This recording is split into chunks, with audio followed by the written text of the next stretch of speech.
Hi, welcome to jewellery kitchen. ఈరోజు మన recipe wheat ఫ్లోర్తోని pasta. నార్మల్గా పిల్లలందరికీ, చిన్నపిల్లలందరికీ పాస్తా అంటే చాలా ఇష్టం ఉంటుంది. కానీ పేరెంట్స్ ఏంటంటే అది మైదాతో తయారవుతుంది కాబట్టి పెట్టడానికి కొంచెం వెనక ముందు అవుతుంటారు. కొన్ని ఐటమ్స్ ఏమో తప్పవు, పెట్టాల్సిందే. కానీ కొన్ని మనం వీలైనంత వరకు వాటిని రీప్లేస్ చేసుకొని వీట్ ఫ్లోర్తో చేసుకుంటే మంచిది పిల్లలకి. అందుకని ఈరోజు నేను వీట్ ఫ్లోర్తోని పాస్తా చేసి చూపిస్తున్నాను.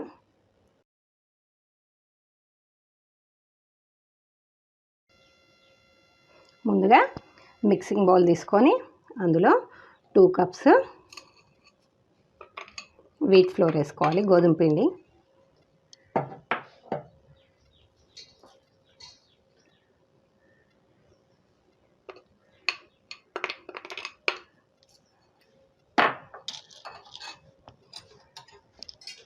కొంచెం సాల్ట్ వేసుకొని మామూలుగా చపాతీకి ఎలా తడుపుకుంటామో అలాగే వాటర్ వేసేసుకొని తడిపేసుకోవాలి.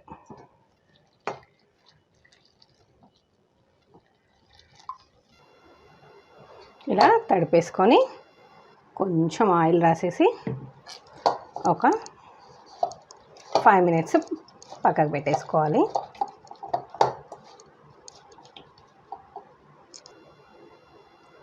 ఇలా ముద్దలు తీసుకొని సేమ్ చపాతీలాగా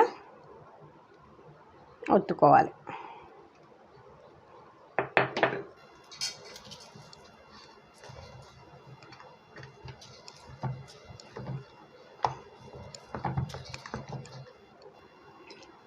ఇలా ఏదైనా ఒక మూతను తీసుకొని ఇలా మొత్తం అన్నీ రౌండ్గా చేసుకోవాలి.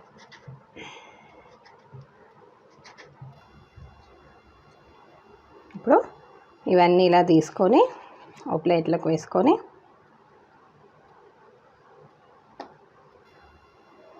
ఇలా అన్నీ తీసి పెట్టుకున్నాక వీటిని ఇలా పట్టుకొని ఇలా ప్రెస్ చేయాలి. చేస్తే ఇది ఫ్లవర్ లాగా వస్తుంది. పిల్లలకు కూడా తినడానికి ఇంట్రెస్ట్గా అనిపిస్తుంది. ఫ్లవర్ పాస్తా అని చెప్పేసి చక్కగా తినేస్తారు. కొంచెం టైం తీసుకుంటుంది, కానీ పిల్లలకన్నా ఎక్కువ మనకి ఏది కాదు కదా. వాళ్ళు ఇష్టంగా తిన్నారంటే టైం తీసుకున్నా కూడా ఇష్టంగా మనం కూడా ఇష్టంగా చేయొచ్చు అన్నమాట.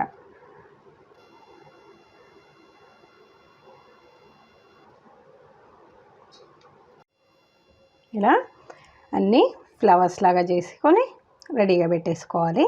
ఇప్పుడు వీటిని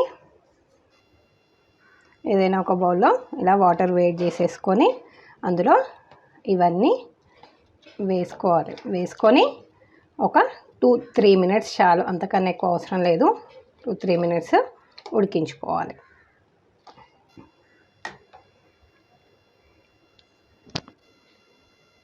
ఈలోపు ఒక మంచి మాట, ఒకరిని బాధ పెట్టి మనం సంతోషంగా ఉండడం జీవితం కాదు. మనం కష్టాలలో ఉన్నా కూడా ఇంకొకరిని సంతోషపెట్టడం అనేది నిజమైన జీవితం. 3 మినిట్స్ అయిపోయింది, ఇవి ఉడికిపోయినాయి. వీటిని వాటర్లో నుంచి ఇలా మొత్తం వడగట్టేసుకోవాలి.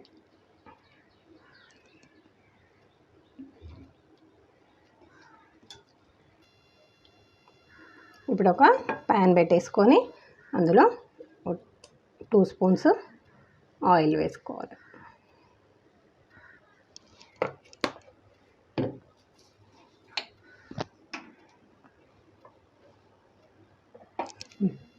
ఇప్పుడు ఇందులో సన్నగా తరిగి పెట్టుకున్న ఉల్లిపాయ ముక్కలు,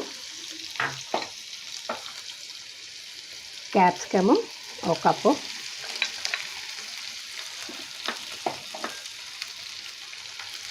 టమాటా,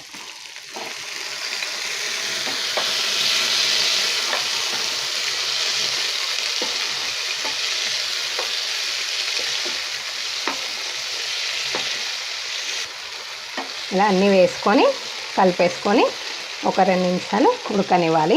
కొంచెం ముక్కలు ఎక్కువ ఉంటేనే పాస్తా టేస్ట్ బాగుంటుంది. ఇది మరీ మెత్తగా అవ్వకుండా కాస్త కొంచెం ఉడికితే చాలు, మరీ మెత్తగా ఉడకాల్సిన అవసరం లేదు. ఇప్పుడు ఇందులో 1 స్పూను కారం, టేస్ట్కి తగినంత సాల్ట్ వేసుకొని ఇంకొక 2 నిమిషాలు ఉడికించుకోవాలి.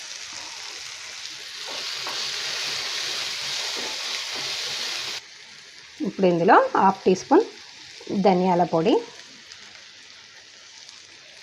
కొంచెం 1 టీ స్పూన్ టమాటా సాసు,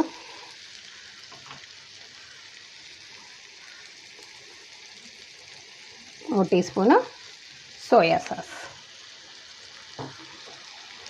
వేసుకొని మంచిగా కలిపేసుకోవాలి. ఒక్క నిమిషం ఆగేస్తే సరిపోతుంది. 1 మినిట్ అయిపోయింది. ఇప్పుడు ఇందులో ఇందాక రెడీ చేసి పెట్టుకున్న వీట్ ఫ్లోర్ పాస్తాని వేసేసుకొని ఇంకొక 2 నిమిషాలు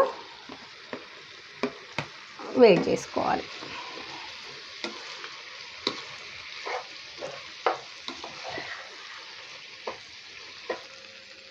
2 మినిట్స్ అయిపోయింది. మన పాస్తా కూడా రెడీ అయిపోయింది. స్టవ్ ఆఫ్ చేసేసుకొని సర్వింగ్ బౌల్లోకి తీసేసుకుంటే సరిపోతుంది అంతే.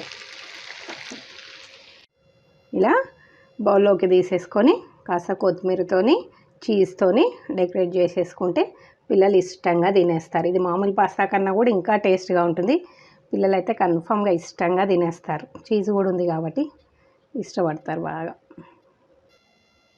నా రెసిపీస్ కనుక మీకు నచ్చినట్టయితే లైక్ చేయండి, షేర్ చేయండి. నా ఛానల్ని కొత్తగా చూస్తే కనుక సబ్స్క్రైబ్ చేసుకోండి. పక్కనే ఉన్న బెల్ ఐకాన్ని క్లిక్ చేయండి.